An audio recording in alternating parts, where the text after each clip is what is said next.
kita akan melakukan wawancara kepada narasumber istimewa, yaitu Bapak Erwin Wahyu Milensia, SHP, MAP, selaku dosen UPN Veteran Jawa Timur, Prodi Administrasi Publik.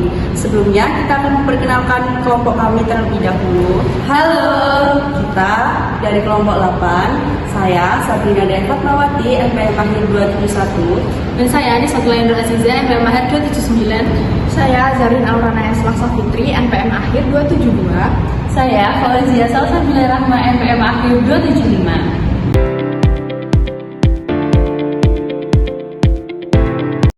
Assalamualaikum warahmatullahi wabarakatuh. Di sini saya sama Fauzia sebagai dari kelompok 8 izin untuk mewawancarai Pak Erwin sebagai dosen UPN Veteran Jawa Timur Prodi Administrasi Publik untuk tugas kita etika administrasi publik. Baik, di sini kita ada beberapa pertanyaan, Pak. Mungkin untuk yang pertama, menurut Bapak apa saja tantangan yang biasa dihadapi oleh dosen dalam menjaga etika di lingkungan kerja? Oke.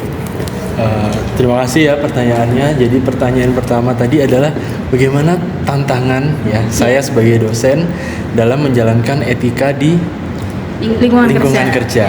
Oke, yang pertama adalah dosen itu adalah manusia ya teman-teman ya. Tapi dituntut sempurna karena memang menurut saya dosen itu adalah guru ya. Guru itu kalau kiasannya adalah digugu dan ditiru ya.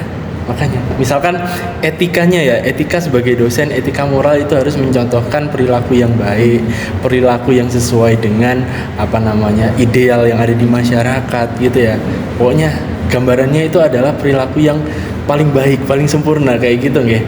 Tapi pada kenyataannya dosen itu ya manusia biasa yang tidak luput dari kesalahan. Nah, maka dari itu tantangan yang paling mendasar sebagai dosen itu adalah ya pribadi saya sendiri. Jadi saya mungkin sebelumnya ada perilaku, perkataan atau perbuatan yang sekiranya tidak sesuai dengan keadaan ideal yang ada di masyarakat. Nah, itu saya harus sedikit demi sedikit harus menyesuaikan hal tersebut kayak gitu.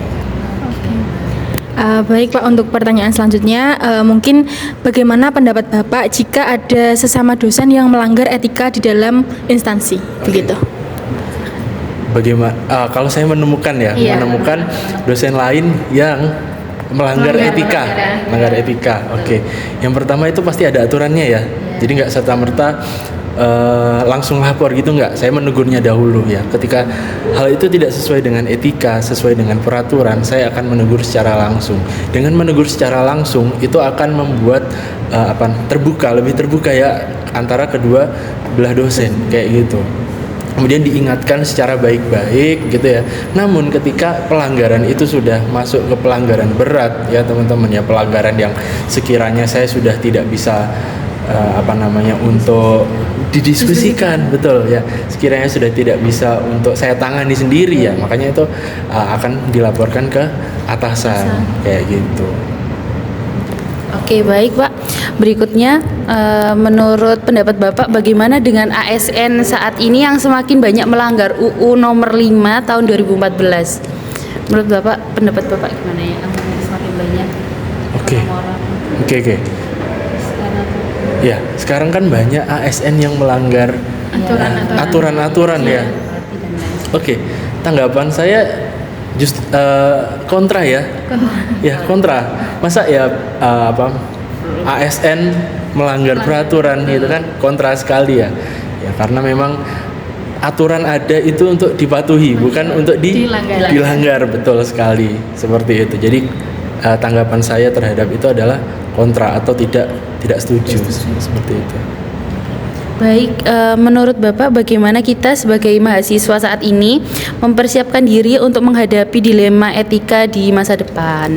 Oke, dilema etika untuk mahasiswa. Untuk mahasiswa. Kita mempersiapkan kita di masa depan. Oke. Mungkin teman-teman di sini tahu ya semuanya sudah pakai AI. AI sudah berkembang ya. Mulai dari teks, gambar, ya. Semuanya video bahkan ya juga sudah serba AI kan. Nah, tantangan etikanya apa? Plagiasi teman-teman. Plagiasi, kemudian untuk yang gambar itu juga kan plagiasi gambar. ya itu juga salah satu tantangan bagi mahasiswa gitu ya. Karena apa? Karena itu tidak pure murni dari pemikiran sendiri kayak gitu. Saya tidak melarang atau tidak kontra terhadap AI. Cuma AI itu silakan teman-teman gunakan untuk mengembangkan pikiran teman-teman ya, bukan langsung kopas seperti itu. Jadi misalkan teman-teman memasukkan prompt di situ ya, memasukkan apa namanya pertanyaan, arahan seperti itu. Habis itu nanti kan muncul banyak sekali deskripsi penjelasan. Nah, itu silakan teman-teman gunakan sebagai brainstorming. Misalkan ada indikator seperti ini gitu. Silakan teman-teman kembangkan sendiri dengan bahasa yang teman-teman miliki. Pun dengan begitu teman-teman nanti akan mencari sumber lain ya, mencari dari buku, mencari dari internet, jurnal dan lain sebagainya, sehingga tulisan yang teman-teman buat itu akan menjadi lebih bagus. Nah, kalau dengan foto ya, foto itu teman-teman bisa ATM ya, amati, tiru, modifikasi. Jadi bukan semena-mena dari AI langsung dikopas, langsung diupload. Nah, itu kan pelanggaran hak cipta ya teman-teman ya. Kalau ATM itu teman-teman masih amati, tiru, modifikasi. Nah, dari situ teman-teman buat sendiri. Jadi nggak langsung apa yang ada di internet, apa yang langsung di kopas seperti itu. Baik Pak, mungkin dari kita cukup itu saja pertanyaannya. Terima kasih Bapak sudah meluangkan waktunya. Sekian, Assalamualaikum warahmatullahi wabarakatuh. Jadi kesimpulannya, sebagai dosen harus mempunyai etika yang baik karena dosen juga sama dengan guru dan guru. Dan sebagai ASN yang baik adalah ASN yang mematuhi aturan yang berlaku. Hal ini sangat penting dan beretika. Sebagai mahasiswa juga harus menjaga integritas dengan tidak plagiasi dan mencuri karya orang lain. Sekian dari kelompok kami. Terima kasih sudah menonton.